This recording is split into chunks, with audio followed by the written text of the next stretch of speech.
बहुत समय पहले की बात है। एक तालाब में दो मेंढक रहता था। दोनों मेंढक एक दूसरे से बिल्कुल अलग था। एक बहुत ही बहादुर और दूसरा बहुत ही डरपोक था। एक मेंढक ने आकाश की ओर देखा और एक बाज को अपने ऊपर चक्कर लगाते देखा। हम खतरे में हैं, उसने दूसरे मेंढक से कहा। वह बाज हमें खाने वाला है। दूसरे मेंढक ने बाज की ओर देखा और मुस्कुराया। चिंता मत करो, उन्होंने कहा, मैं नहीं डरता। लेकिन हम तालाब के बाहर हैं, पहले मेंढक ने कहा। बाज आसानी से झपट्टा मार सकता है और हमें उठा ले जा सकता है। यह सच है कि हम पानी से बाहर हैं, दूसरे मेंढक ने कहा। लेकिन मैं अपने डर को खुद पर हावी नहीं होने दूंगा। मैं धूप और ताजी हवा का आनंद लूंगा। बाज ने झपट्टा मारा, लेकिन दूसरा मेंढक मुस्कुराता हुआ वहीं बैठा रहा।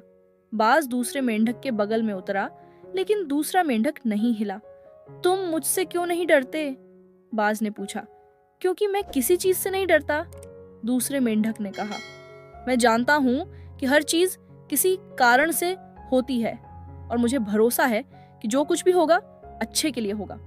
बाज दूसरे मेंढक के साहस से बहुत प्रसन्न हुआ और कहा, तुम बहुत ही बहादुर मेंढक हो, मैं तुम्हें नहीं मार सकता। ये कहकर बाज ने अपने पंख फैलाए और उड़ गए। पहला मेंढक आश्चर्यचकित रह गया। तुमने वह कैसे किया? उसने दूसरे मेंढक से पूछा। दूसरे मेंढक ने कहा, मुझे अभी याद आया कि मैं अपने डर से अधिक शक्तिशाली हूँ।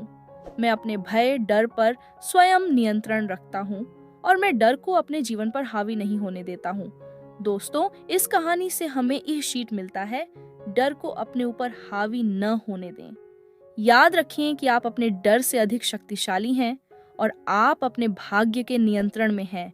और कभी बड़े सपने देखने से पीछे मत हटो, क्योंकि आप जब तक कुछ बड़ा नहीं सोचेंगे तब तक कुछ बड़ा नहीं कर पाएंगे।